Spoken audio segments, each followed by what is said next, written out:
За сайн байцгаана уу. За энэ бол 11-р сарын Үхрийн орд мөнхний ерөнхий төлөв байдлын таарах үзрийн уншлага байна. За 11-р сард Үхрийн ордныхан маань ерөнхийдөө нэг өөрийнхөө амьдралаас тавьж явуулах шаардлагатай тийм нэг тэмцлээ зогсоогоод нэг гинэн томоогүй байдлаа зогсоогоод өөрийнх нь амьдралаас заавшиг нэг гарч явах гээд байгаа нэг хүн байд юм уу, харьцаа байд юм уу. За тийм юмыг нэг тавьж явуулах шаардлагатай гэсэн тийм анхааруулга мессежтэй ерөнхий төлөв байдлын мессеж уншлах эхэлж байна. За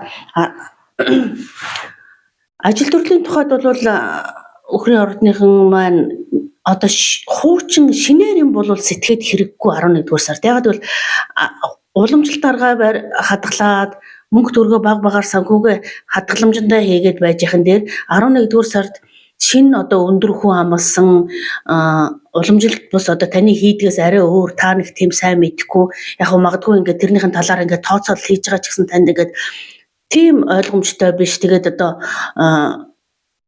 ийм санхүүгийн тооцоолол юмн дээр та алдаа гаргах магадлал маш өндөр байна. Тийм болохоор та шинээр гэрээ хилэлцээр хийж өндөр хүн амлсан ч байдаг юм уу, ямар нэгэн шинэ хөрөнгө оруулалт оруулахаас зайлсхийж уламжлалт аргаараа мөнгө төгрөгөө жоохон хадгалж алдагдлалд оруулах тийм санхүүгийн эрсдлээс сэргийлээрэ гэсэн тийм анхааруулгатай мессеж ирж байна. Ягаад гэвэл энд шинэ юм эхлэх хэрэггүй гэдэг аахгүй. 11 сард шинэ юм эхлэхэд тань тохиромжгүй. Энэ бол таныг алдагдлалд авчрах магадлал эрсдэл маш өндөр шүү гэсэн анхааруулад байна. За эрүүл мэндийн хувьд бол та өөрийгөө ерөөсөө нэг тийм анзаарч тоохгүй. За хүүхдүүд л гэрүүл маань л эрүүл сарвал ингээд байж байвал гээд өөрийгөө нөгөө төмрөөр хийцэн хүн шиг ерөөсөө тоодгүй анзаардгүй юм байна. Та 11-р сард нэг тийм бүтэн биеийн шинжилгээнд орд юм уу? Өөрийнхөө эрүүл мэнд дээр нэг анхаараарай. Тэр тусмаа онцгойлон зүрх судасныхаа систем дээр илүү анхаарад өгөөрэй гэж та нөгөө нэгэсэндээ тэнцвэр алдах гэдэг байхгүй юу? Үр хүүхдээ гэр бүлээл гээд ингээд өөрийгөө гарганд гаргачаад байхаар таач бас эрүүл байж энэ хүмүүсийн өмнө хариуцлага хүлээж энэ хайртай хүмүүстэйгээ хамт нэг аз жаргалтай байж удаа хэрв та өвдчих юм бол таны хайртай таны хамгийн их анхаарал байдаг энэ хүмүүс ч бас аз жаргалтай байж чадах уу гэдэг дээр та нэг бодоод үзээрэй. Тэгээд өөрийгөө хайрлаад өөрийгөө анхаараарай. Та бол төмрөөр хийцэн хүн биш шүү дээ гэсэн.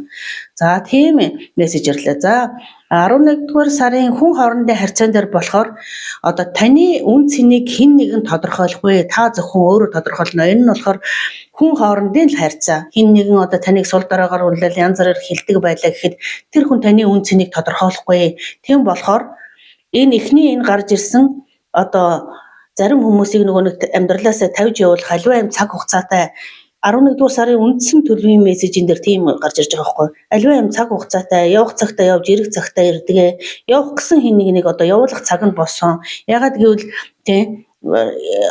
та нэг хүчээр барьж хажуудаа барьж байлгах гад энэ ажил төрөлж байд юм уу? Юун дээр ч байж болно. Тийм хүн хоорондын харьцаан дээр та тэр хэн нэгнийг ч юм уу, хэн нэгэн ажил хамт олныг ч юм уу ингээд та байлгах гад хүслээр чинь бас болохгүй юм гэж байна. Таны үн цэнийг бол тэр хүмүүс юм уу, тэр хүн юм уу тодорхойлохгүй. Тийм болохоор та өөртөө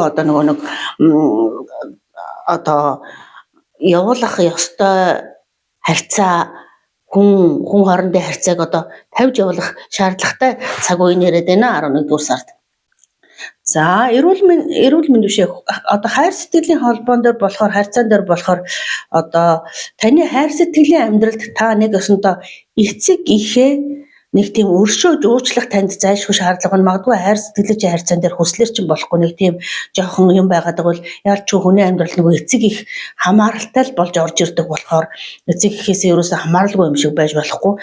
Тийм болохоор эцэг ихээ өршөөх уучлах танд тийм зайлшгүй нэг 11-р сард тийм хөзрийн зүгээс бол тийм сануулга ирж байна.